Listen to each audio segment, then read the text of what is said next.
All right, good morning. So what we're doing today is I should tell you that this is my first experience in farming and anything that has to do with equipment.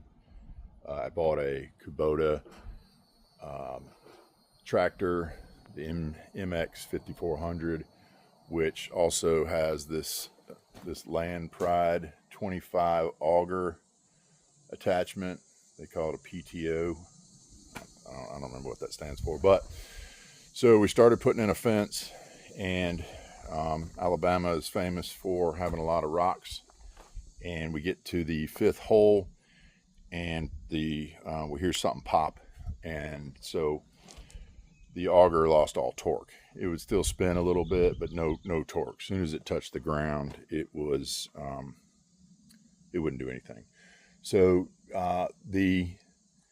the information out there about it is not very intuitive. So what we did is through just a bunch of different searches, we came to realize that these things have a shear pin or a shear bolt in them, and when they get too much torque, those bolts will pop.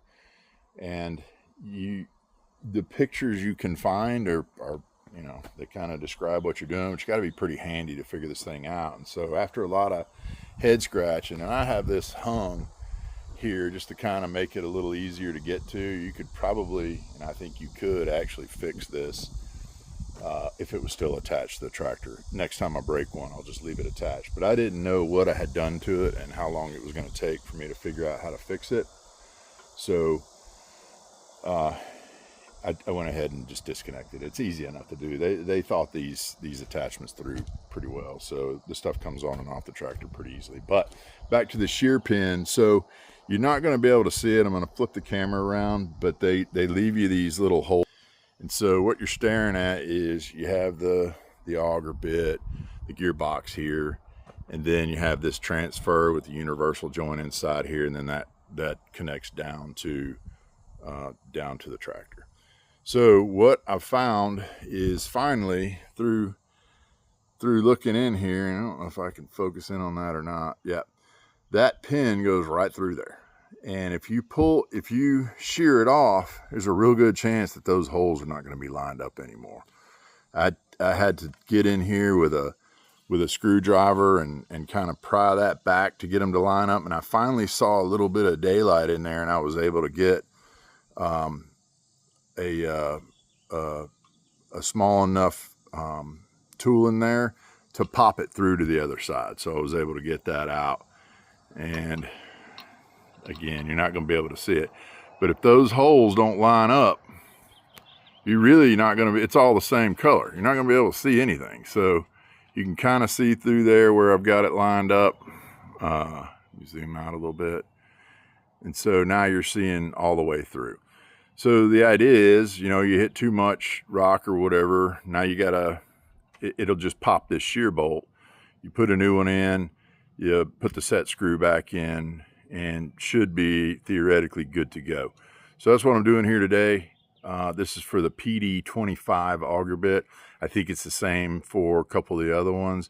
If you don't know what you're looking for and those things aren't lined up, you really gotta strain your eyes to get in there and get that thing to line up. You gotta lock this universal joint. I was able to get a rod down through there to lock this, and then twist the auger. I had to manually twist the auger to get those to line up, and it was not an easy thing to do. But going forward, now I know I've kind of got it down. So hopefully this goes right in, and we'll be back to digging the fence until the next one breaks. So let me get the stuff together, and I'll be right back. So another thing I did was take this skid plate, protection plate off. I don't know that you necessarily need to do that. It's just 4 bolts. The bolts right in through there. But I felt like it'd be a little easier to get up into this assembly and work. I don't know if it helps or not. So we're going to try to push this. Sorry about the camera work. We're going to try to push this screw through. Got to have it lined up just perfectly. Went through like that. And go to the other side.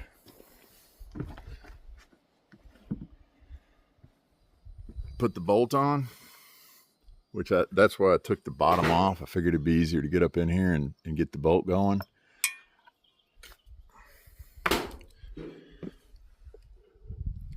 Again, sorry about the camera work.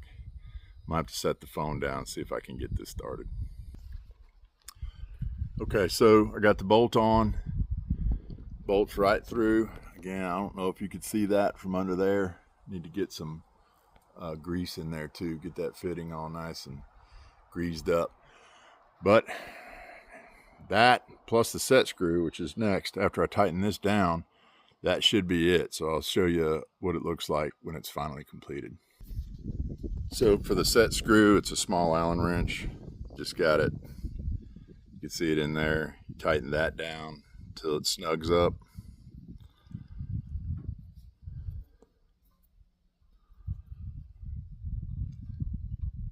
So I got it to where I can't turn it anymore. And then I'm going to tighten that bolt.